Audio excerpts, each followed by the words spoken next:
Making this video could be pretty dangerous, since God knows whether people will try and dox me or doing anything stupid, but I need to do it. Anyways, hello, my name is ExperiencersInternational and today I want to talk about how Roblox cookie loggers work, and my attempt to try and show how you could get affected in real time. Before we even discuss about this, we should be discussing the context in how I'm even making this video. I recently browsed the Roblox developer forum and I found this post by VNYXX, and they made a post warning developers about Talent Hub account scammers, where the job posts required the person to contact them via Discord to download a zip for a Chrome extension that supposedly makes Roblox look like Windows 11. Seriously, give more of a believable extension. This could literally just be done with a stylus theme. It turns out, however, it does none of that, and is in fact a cookie logger, and I want to show how the process works. Both Talent Hub job posts related to this has now been taken down by Roblox. I would like to thank them for sending me the 2 zip files over, otherwise this wouldn't have been possible. I literally would also like to thank the dev forum community, which gave me a lot of support for trying to mess around with this. Anyways, with the context out of the way, I want to just discover what I can find about these extensions.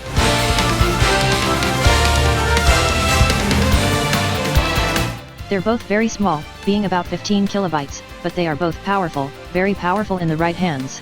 If we extract these zips, we are going to see 2 key files, manifest.json and log.js. The second one calls it logger.js, but for the sake of this, I'm treating it as the same thing. They're in different places in both zips, but these files are crucial to how this works. Let's start with the manifest.json file. It's practically a file that allows Chrome to get information on the extension's name and description, as well as permissions that it needs. The key places we want to focus on is the permissions and background activities. We can see that it requires access to cookies, which most extensions do not need access to at all, which immediately is a huge red flag, and we can also see a reference to the extension running log.js in the background. There are a few differences between the 2 zip files, but mainly with this, the first one runs on any site, for whatever reason, and has a name and description, meanwhile the second one runs only on Roblox and it has no name or description at all. Digging into log.js, this has quite a few major differences, mainly that the first one is designed specifically for Roblox, and the second one seems to be designed for more generic use cases. I'm not a cybersecurity expert, nor a JavaScript expert, but what I can tell you is that both of these looks for a cookie named Roblox. This one cookie allows an attacker to access your entire Roblox account if they get hands on it. No 2FA or anything else is needed. This cookie is posted to a Discord webhook, which means an attacker probably has set up a Discord channel to see their list of targets.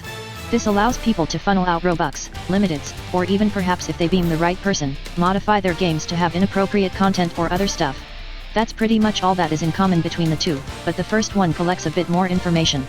For starters, it grabs your IP address, which an attacker could use to knock your internet offline, and some internet service providers such as Virgin Media, use static IPs, which means your IP address does not change when you turn your router off.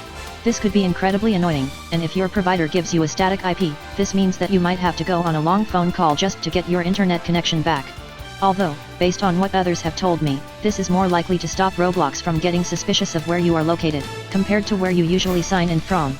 It also grabs your Roblox username, which could be useful if they're targeting a YouTuber, and the amount of Robux you have, which they could funnel out of your account through games such as Please Donate or other means. Finally, it also checks for premium, which is useful for the attacker to funnel limiteds out of your account through trading, which could mean that you've lost your limiteds forever.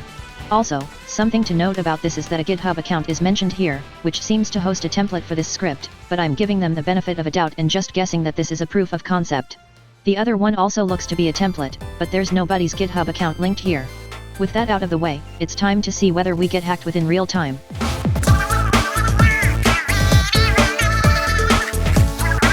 I should obviously mention that I'm using precautions here, in this case an alternate account with a decent amount of Robux. Please someone buy my plugins so I can recover from this, thanks. A virtual private network to mask my IP address so I don't get located and DDoSed, which is illegal by the way, and I'm running this on a Windows 10 21H1 virtual machine running in VMware. Theoretically, I could use this without a VPN, since there's a way to bypass the IP sending of the first one entirely by modifying and removing it, or just blocking the site within Windows. Either way, let's install both of the plugins, and we're just going to sit here and refresh every so often.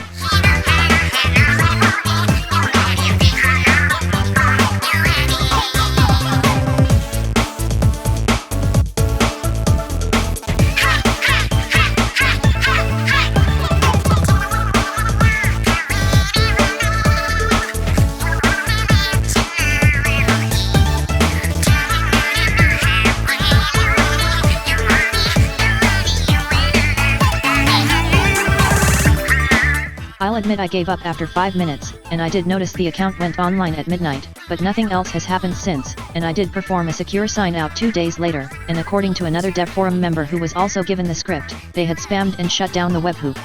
Thankfully, it looks like we are safe here, but thousands of people have been affected by cookie loggers just like this. In fact, the person behind Rogold was offered money to install a cookie logger in their extension. Obviously, they declined, but this unfortunately could be a quick avenue for anyone who wants to earn a bit of cash, at the expense of people's Roblox accounts. Either way, this is it for today. I'd like to thank you all for watching.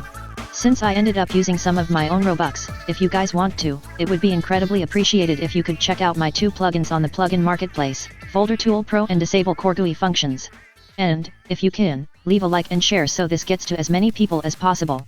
Also, I'm hopefully going to have another Roblox related video next week, but I'll be going back to my Nintendo related stuff soon enough. In fact, it might not be certain, but if you check my Twitch, I might be streaming some of the Splatoon Amiibo challenges at last. Please take care, as always.